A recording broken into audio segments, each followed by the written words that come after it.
আজ আমাদের এখানে 29তম রোজা, লাস্ট রোজা।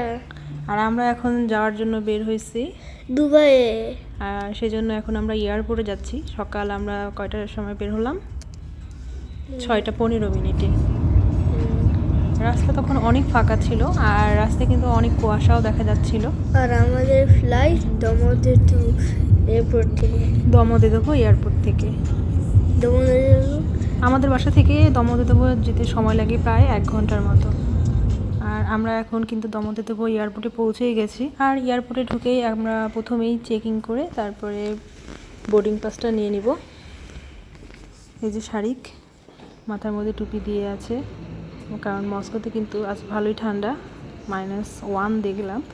তো আমাদের বোর্ডিং পাসও নেওয়া হয়ে গেছে। আক্তার আঙ্কেল আমাকে সিএফ করার জন্য আসছে, বাই করে দিল। সব চেকিং কমপ্লিট করে আমরা এখন ভিতরে চলে আসছি। আর এখানে অনেকগুলো ডিউটি ফ্রি দোকান আছে, যেটা নর্মালি এয়ারপোর্টের ভিতরেই থাকে, তাই না? খুব সুন্দর করে সাজানো। আবার এখানে একটা বড় জিরাফ আর একটা টাইগার দেখা যাচ্ছে। আর এগুলো দেখার পরে তো শারিকের আবার ক্ষুধা লেগে যাচ্ছিল, যদিও শারিক ব্রেকফাস্ট করে বের হয়েছে। আমরা 3 জন রোজা আছি, শারিক কিন্তু আছে রোজা নাই।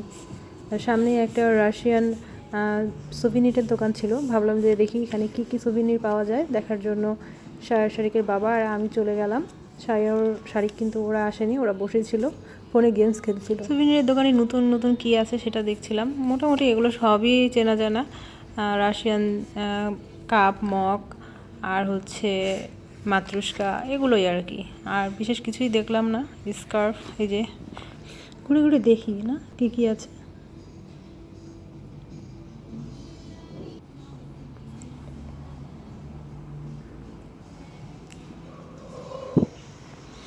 Russian house. এখন আবার শাড়িতে ক্ষুধা লেগে গেছে। তুমি যে রোজা আছো ভুলে গেছো? ও আচ্ছা, ইতিমধ্যে ওরা শর্মার অর্ডারও করে ফেলছে। শারিক যে আমাদেরকে ডেকে নিয়ে আসলো যে বাবা ডাকছে চলো ওইখানে যাই। এসে তো দেখি এই অবস্থা, শারিক নিজের জন্য একটা শর্মা অর্ডার করে ফেলছে। কিন্তু শারিক কি পারবে শেষ পর্যন্ত পুরো শর্মাটা খেতে? উপরের দিকে তাকাও, দেখো কতগুলো লাইট। কেন এটা ইউজ করছে? মানি ওয়েস্ট। অবশ্যই মানি ওয়েস্ট, এতগুলো লাইট লাগানোর কোনো প্রয়োজন ছিল না, তাই না?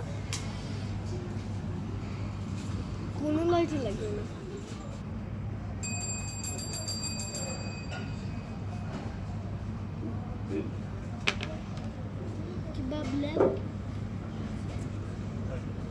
শাওয়ারমা খাইতে পারি নাই, কিন্তু অলমোস্ট হাফের থেকে বেশি খাই ফেলছি। আর মা বলছে আমি খাইতে পারবো না, কেন আমি কান ধরে আমি বলছি আমি আর কখনো শাওয়ারমা খাবো না।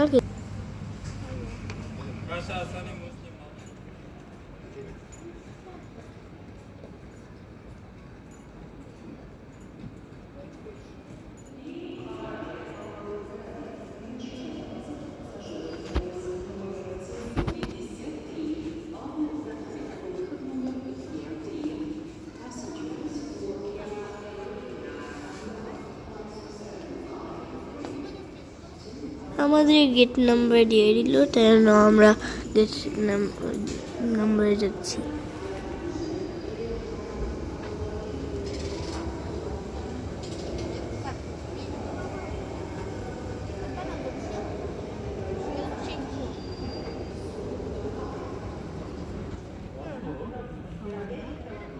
আর আমরা বোর্ডিং করে ফেললাম, আমরা এখন ফ্লাইটে উঠে পড়বো।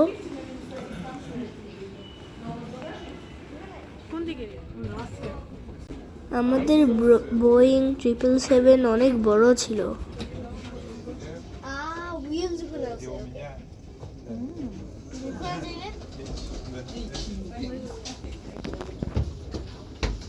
এর মধ্যে আমরা ফ্লাইটে উঠেও পড়লাম আর বেশ অনেকটা সময় হয়ে গেল।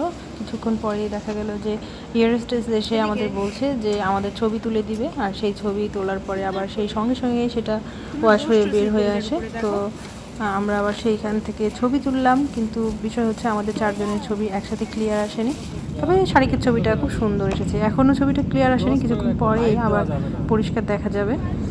শাড়ি এটা আমাকে শুরু থেকেই বলছিল যে একটু পরে এটা পরিষ্কার করে দেখা যাবে। তো আমরা আবার একটুক্ষণ ওয়েট করলাম। ওয়েট করার পরে শারিক এখন আমাকে আবার এই ছবিটা খুলে দেখাবে। এই যে শারিকের হাতে ছবিটা, দেখি কেমন হয়েছে ছবিটা। কিন্তু ছবিটা উল্টা পাশে লাগিয়েছে। যাই হোক, আমরা এখন এটাকে সোজা করে নেব। সোজা করে আবার একবার দেখিয়ে দিচ্ছি। এখানে আমাদের 3 জনকে একটু ক্লিয়ার দেখা গেলেও শারিকের বাবাকে খুব একটা ভালো করে দেখা যাচ্ছে না। বাচ্চাদের খাবারগুলো আগে সার্ভ করছে, তাই জন্য শারিকের খাবারটা আগে চলে এসেছে। শারিকের খাবার দিয়ে গেল। ওপেন করে দেখি আমরা কি কি খাবার আছে এর মধ্যে। ওয়াও, অনেক সুন্দর, তাই না? মিটবল, গ্রিন বিনস আর পাস্তা। কিন্তু শারিক কোনো খাবারই খেতে পারেনি, আর আমরা 3 জন রোজা ছিলাম, তাই জন্য আমরা আমাদের খাবারটা নেইনি। শারিক খাবারটা নষ্ট করেছে। যাই হোক, আমরা প্রায় 5 ঘন্টা পরে এসে পৌঁছে গেলাম। কোথায়? দুবাইয়ে। ইয়া হাবিবি, ওয়েলকাম টু দুবাই। কিন্তু আমরা বের হতে পারলেও শারিকের বাবা তখনও বের হয়নি। তার বের হতে অনেকটাই লেট হয়েছে। তো তারপরে আমরা এখন এয়ারপোর্টের মধ্যে চলে যাচ্ছি। এই যে আরও একটা এমিরেটস দেখা যাচ্ছে এখানে। এটা আমাদের প্রথমবার এমিরেটসে যাওয়া। আর এখন আমরা লাগেজ ক্লেমের জন্য যাচ্ছি। এখানে দেখছিলাম একটা কি শারিক, এটা ওয়াটারফল, তাই না? খুব সুন্দর একটা ওয়াটারফল, ভালোই লাগছিল দেখতে। তো আমরা দেখতে দেখতে যাচ্ছি। শারিক আমার সামনে, শারিক আবার একটু কাছে গিয়ে দেখার চেষ্টা করছে ওয়াটারফলটা। এর মধ্যে আরও একবার নিচের দিকে নামতে হবে। ও আচ্ছা, এখানে আবার হচ্ছে ইমিগ্রেশন আছে, তাই না? ইমিগ্রেশন ক্রস করে তারপর বের হতে হবে। তো লাগেজ ক্লেমের আগে আমাদেরকে ইমিগ্রেশন ক্রস করতে হবে। তো আমরা এই ইমিগ্রেশনের জন্য যাচ্ছি এখন।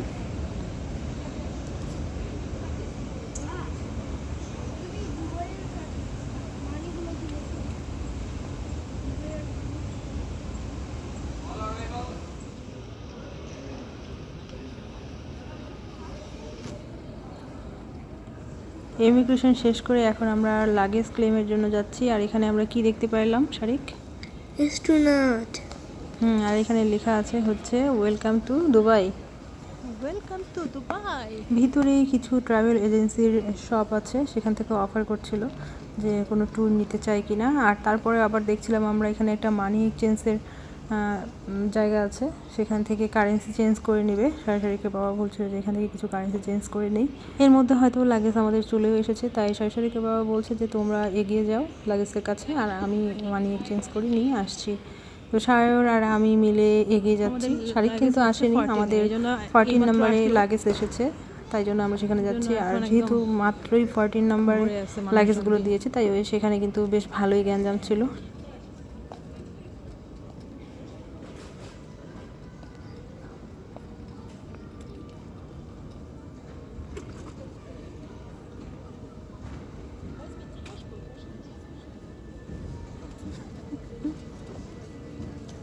এই যে এই জায়গাটা খালি আছে, এখানে দাঁড়াই।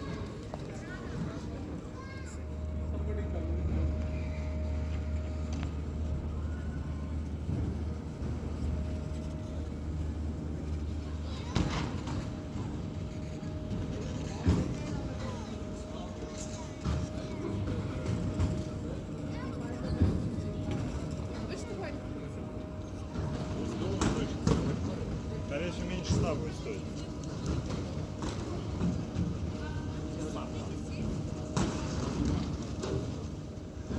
দেখো এটা নাকি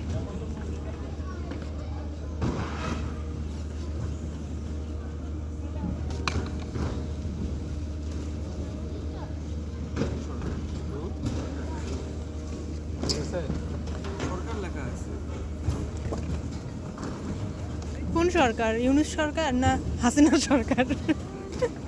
শারিক সরো।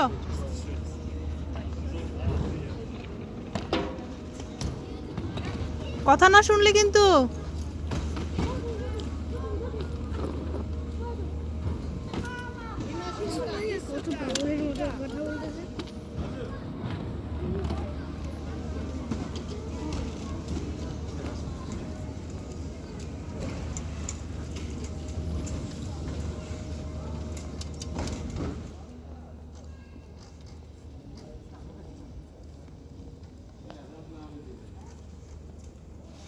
আমরা ওই এয়ারপোর্ট থেকে বের হলাম বাইরে, আর বাইরে বের হয়ে বুঝতে পারলাম যে এখানকার আর মস্কোর মধ্যে ওয়েদার অনেক বেশি পার্থক্য। মস্কোতে আমরা দেখে আসলাম ঠান্ডা, আর এখানকার আবহাওয়া অনেকটাই গরম, 32 ডিগ্রি সেলসিয়াস।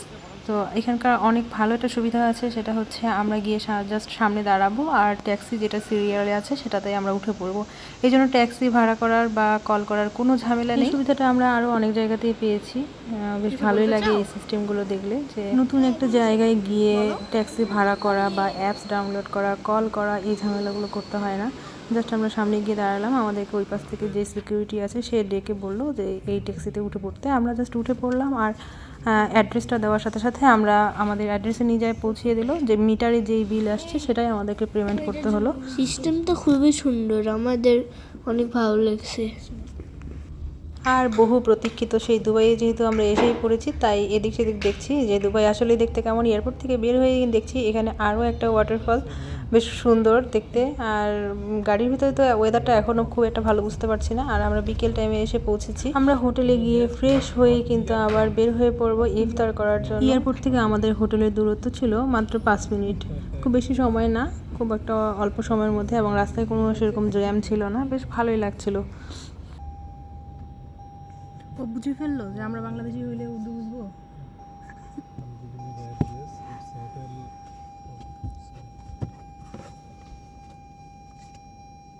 তোমার সিট বেল্ট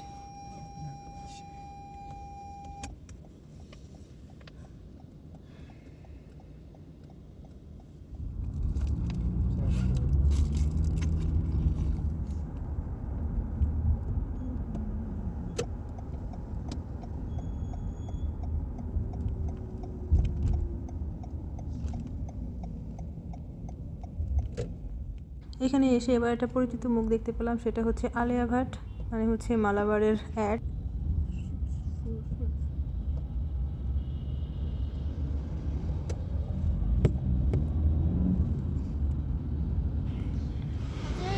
এই হচ্ছে আমাদের হোটেল, আমরা পৌঁছে গেছি। কিছুক্ষণের মধ্যে আমরা আমাদের রুমেও চলে যাব। তো আগে থেকে রিজার্ভেশন নেওয়া ছিল, তো সেগুলোর ফর্মালিটিস দেখছিল। আর শাহরিক আবার কি করছে সেখানে গিয়ে, কি দেখছিলে বাবা? কি ল্যান্ডমার্কস ওখানে নিউজ পেপার যদি রিড করতে পারো আর এখানে আবার একটা নিউজ পেপার দেখে শাহরিক বলছে যে আমি একটু নিউজ পেপারটা পড়ি। তারপরে আমি দেখছি একটা বিল্ডিং ভাঙে গেছে। মানে গতকাল হচ্ছে থাইল্যান্ডের ভূমিকম্পের যে বিল্ডিংগুলো ধসে পড়ে গেছে সেগুলোই নিউজ পেপারে এসেছে।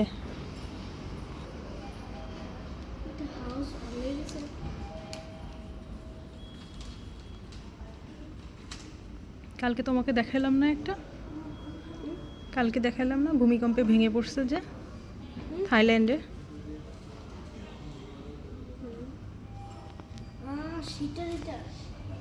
আর এখন আমরা চলে যাচ্ছি আমাদের রুমে। সায়র আগে আগে যাচ্ছে রুম খোঁজার জন্য। তো আমাদের এই যে আমাদের রুমে চলে এসেছি আমরা। আমাদের রুমটা একটু ঘুরে দেখাবো এখন।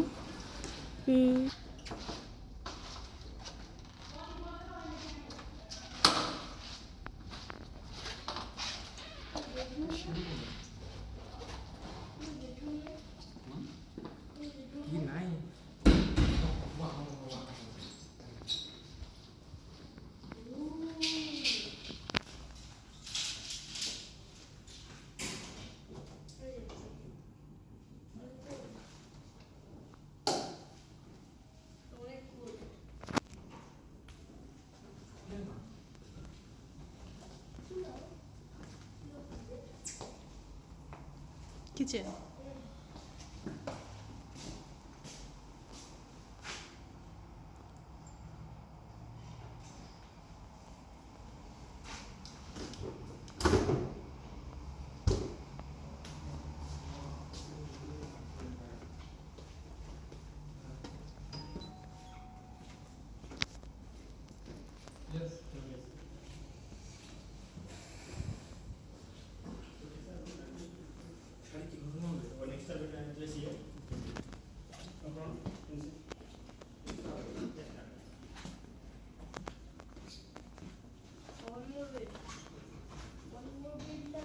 আচ্ছা, জানালার পর্দাটা সরিয়ে দেখছি যে বুর্জ খলিফা নাকি 200 কিলোমিটার দূর থেকে দেখা যায়। তো আমাদের রুম থেকে দেখা যায় কিনা, সম্ভবত বুর্জ খলিফাটা এই পাশে নয়, তাই জন্য এই পাশে আমরা দেখতে পাচ্ছি না। এরপরে আমরা ইফতার করার জন্য বের হলাম আশেপাশে কোথায় কি খাবারের রেস্টুরেন্ট আছে, কি খাওয়া যায় এটা দেখার জন্য।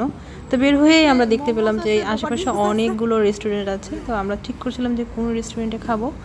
আর ইফতারের বেশিক্ষণ সময়ও বাকি নেই, মাত্র আধা ঘন্টার মতো আছে।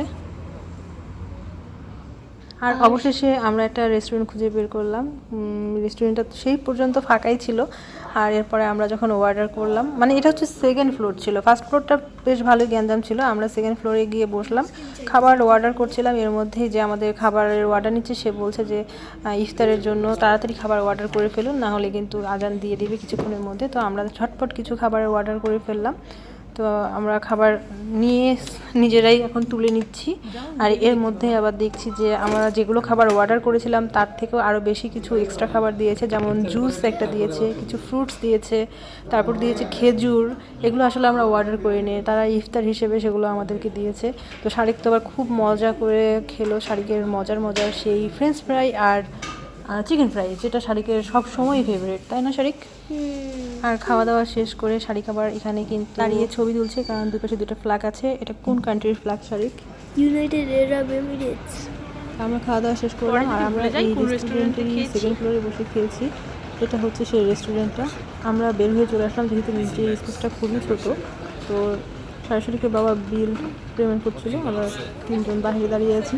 এই জায়গাটা বেশ ভালোই মানুষজন দেখা যাচ্ছে। আর সামনে যেহেতু একটা চায়ের দোকানও আছে, কারেক্ট চা, চাটা আলহামদুলিল্লাহ অনেক মজা ছিল। কারেক্ট চা ও কারেক্ট চা কত নিছে? 1 দিরহাম। হ্যাঁ ভালো আছে। ও 350 400 এই মনে করো যে 35 টাকা।